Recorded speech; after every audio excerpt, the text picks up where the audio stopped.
Et bonjour à tous, c'est Dexys et aujourd'hui, une nouvelle vidéo sur présentation d'archétypes. On va présenter l'archétype Evil Twins. L'Evil Twins, c'est un archétype dont tout le monde parle et ça a l'air de faire un carton chez tous les youtubeurs, chez toutes les personnes qui utilisent les simulateurs avec le deck, alors que le deck n'est même pas sorti. Alors on va essayer de comprendre pourquoi. Est-ce que c'est une révolution du format ou juste un effet de mode? On va voir ça de suite. Petite intro et on y va.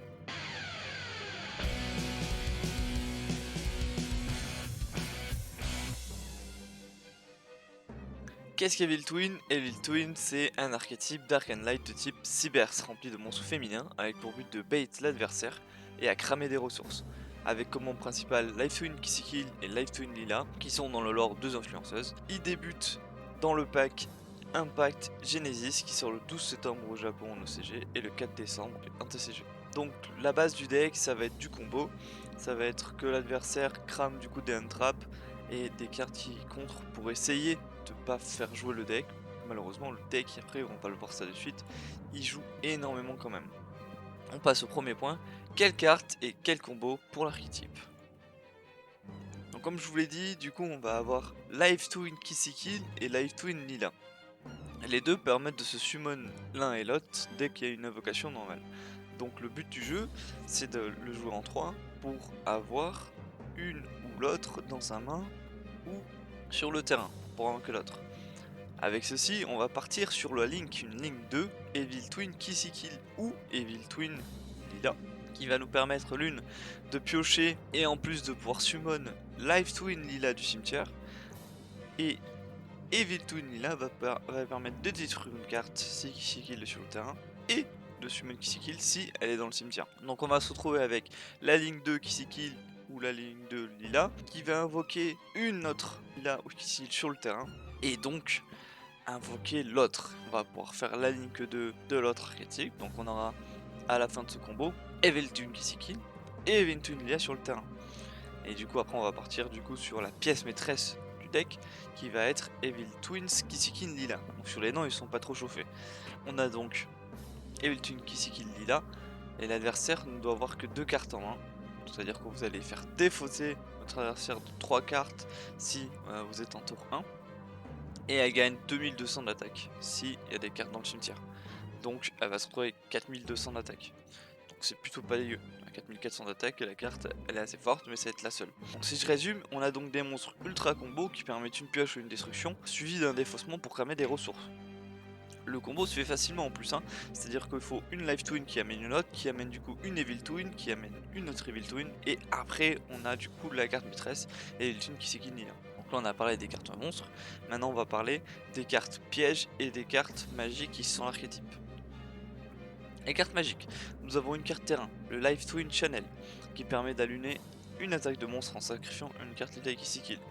Donc ça c'est pas mal, mais surtout l'autre effet qui va nous intéresser, c'est en end phase, on ajoute la carte dans la main si aucun monstre Life Twin est dispo sur le terrain. C'est à dire que vous allez sacrifier une Lila qui kill pour annuler l'attaque, et en end phase, vous allez reprendre Lila qui kill et la mettre dans votre main. Donc ça va aller faire encore du combo. Et il reste une magie rapide, Live Twin Entrance, qui est défausser une carte et ajouter un monstre Lila ou Kissikil au deck. Donc c'est une magie rapide, c'est à dire que vous allez pouvoir le faire pendant le tour de l'adversaire. Donc encore une fois, on est sur du combo, on récupère à chaque fois la carte dans la main pour aller au tour suivant refaire le combo. On va passer maintenant aux cartes pièges.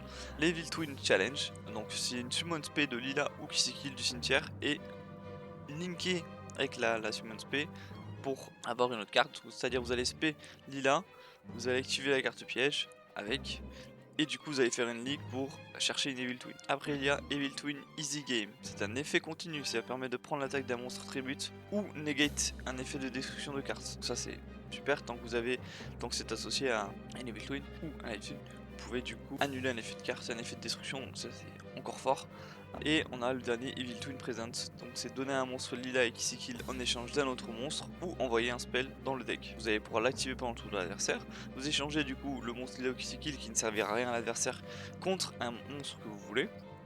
Donc, généralement c'est les monstres à gros combo qui servent pour aller sur d'autres cartes beaucoup plus fortes.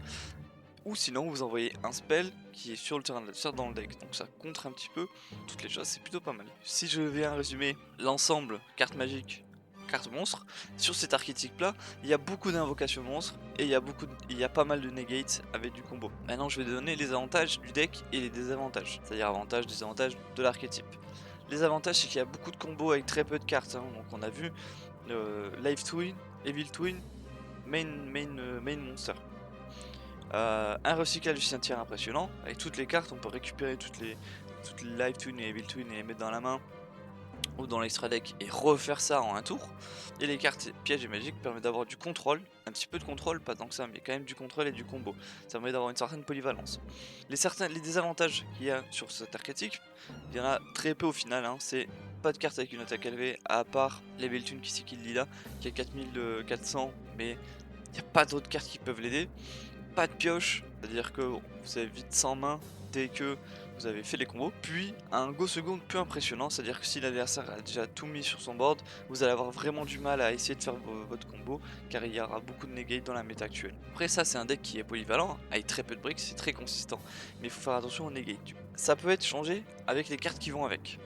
Les cartes qui vont avec, très simple, on va mettre des entraps, des negate et de la pioche. Voilà. On va essayer de combler du coup les désavantages que l'archétype a. Donc les entraps ça va être quoi? Ça va être une hache, ça va être un veiler, ça va être un ogre avec une negate en piège, en jugement par exemple, et de la pioche, donc ça peut de l'extravagance, etc.